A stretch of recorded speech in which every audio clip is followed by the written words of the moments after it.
السلام عليكم جماعات باشا أحوال باشا ساكن سلامة باشا إنسان هرب بي فرمايش بيغمبري صلى الله عليه وسلم أجر بقات يقديك توقيك يجدقل يقديك بقى بيغمبر فرمي صلى الله عليه وسلم إنسان جناح كاني هالدورين وكو شون قال لداري هالدوريت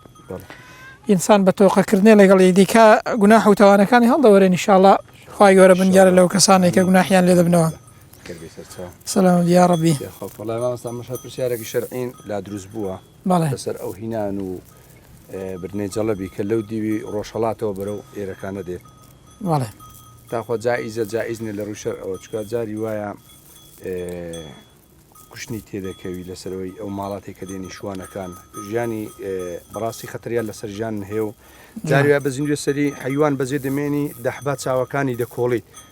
أيش بيل خوي درناك زندوار يان جاري ويا هلو فترة دا دوكس هالديران صدان كس إذا كجراو لسر أو مالات هنا آية جائزة يعني حلالة أو معاملة يعني وكتب سيدكي هم إنسان كان يعني لخطر دايا هم مرو مالاتكش زوري دفوتيت هذا قاتيره بله ولا يكم يان خوي قولة فرميت ولا تقتلوا أنفسكم إن الله كان بكم رحيما بخوتان بدستي خوتان نفسي خوتان مكوجن وخوتان بكوشت مدن واشتاق مكان كنفستان تدعبشيت ولا تلقوا بأيديكم إلى التهلكة خوي قولة فرميت بخوتان بدستي خوتان بهلاك مدن جا براسي هر كارو كسابتك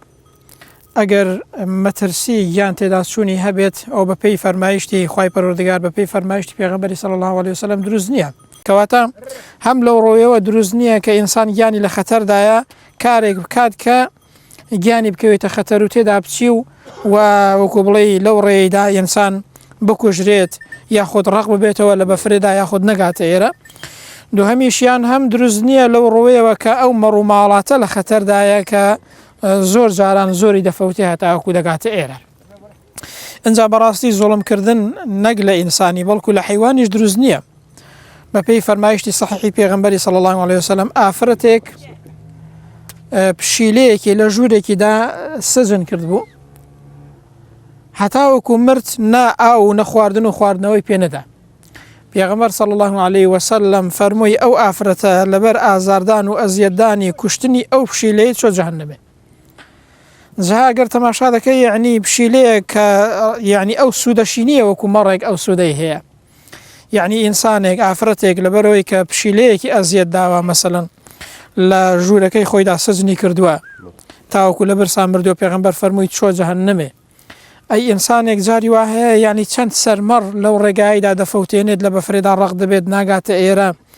جاری وا هەیە زۆری هەر بەجێ دێڵێت کە هەمووی دەمرێت و لە بەفرێدا ڕق دەبێتەوە ئەمە ناڵێم کەس دەچێتە بەهەشتە یان جەهەنەمێ بەدەستخوای گەورەیە بەڵام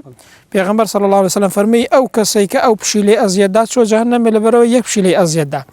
ئەدی ئینسانێک ئەو مەڕووماڵاتەی ئەزیەتدات گیانی لە خەتەردا بێت ئەو مەڕووماڵاتە بفەوتێت کەواتە بەڕاستی ئەوەش کارێکی باش نییە ئینسان هەم دروست نییە نەفسی خۆی بەکوش بدات و کارێک بکات کە تێدا بچێت و هەم حیوانات و مەڕووماڵاتیش کە دەڵێ بێسەر و زمانە یعنی زمانی نییە قسە بکات بەڕاستی ئەوەش دیسانەوە تاوانێکی دیکەیە کە لەو مەڕووماڵاتەی دەکرێت کە ئەوێشیان زۆری تێدا دەچێت بەڕاستی من بە دروست و بەکارێکی پەسەندی نابینم هەم لە ڕووی ئەوەی کە ئینسان گیانی لە خەتەردایە و هەم مەڕووماڵاتەکەش لە خەتەردایە کە زۆریان دەڵێن هەر بە گۆچانان لێی دەدەن ینی بە لێدان دەیهێنن یعنی ئەوەش زوڵمێکە بەڕاستی ئەوەش یعنی جۆرێکە لە زوڵم کە دروست نییە ئینسان وەکو بڵێ زوڵم لە حیوانێکیش بکات حتا پێغەمبەر دەفەرمێ صلی الله علیه وسلم لە ڕۆژی قیامەتێدا حیوانێک کە قۆچی پێوەیە و حیوانێک قۆچی پێوە نییە ئەگەر ئەوەی کە قۆچی پێوەیە یعنی لەوەی هەڵداوە کە قۆچی نییە پێغەمبەر دەفەرمێ صلی الله علیه وسلم حەقی ئەو حیوانەش لەو حیوانە دەسەندرێتەوە جا ئەگەر حیوان یعنی بەرامبەر حیوانی حەقەکەی بسەندرێتەوە لە ڕۆژی قیامەتێدا ئەدی باشە ئینسانێک بە گۆچانی لەو حیوانەی دەدا لەو ناو بەفرە و لەو قەندی لەو ئێرانی ڕادەیهێنی بە گۆچانی ئەی باشەی ئینسان ئەگەر حیوان لە حیوانی تۆڵەکەی بسەندرێتەوە ئەی ئینسانێک کە مکەلەفە لە حیوانێک بدا کە سەر و زمانێکی نییە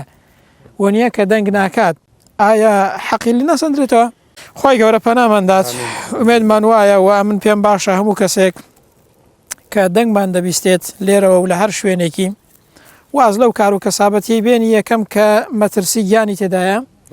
دووهەمیان کە مەترسی تێدا چوونی ئەو مەڕووماڵاتەی تێدایە سێمیشیان کە مەترسی بۆکو بڵێ لێدان و ئەزیەتدانی ئەو مەڕووماڵاتەی تێدایە کە بەتەکید زۆرێک لەو مەڕووماڵاتەی کە دەیهێنن ینی بە لێدانی دار و گۆچانی دەیهێنن دەنام ئەو مەڕووماڵاتە لەو بەفرەیدا ناڕوات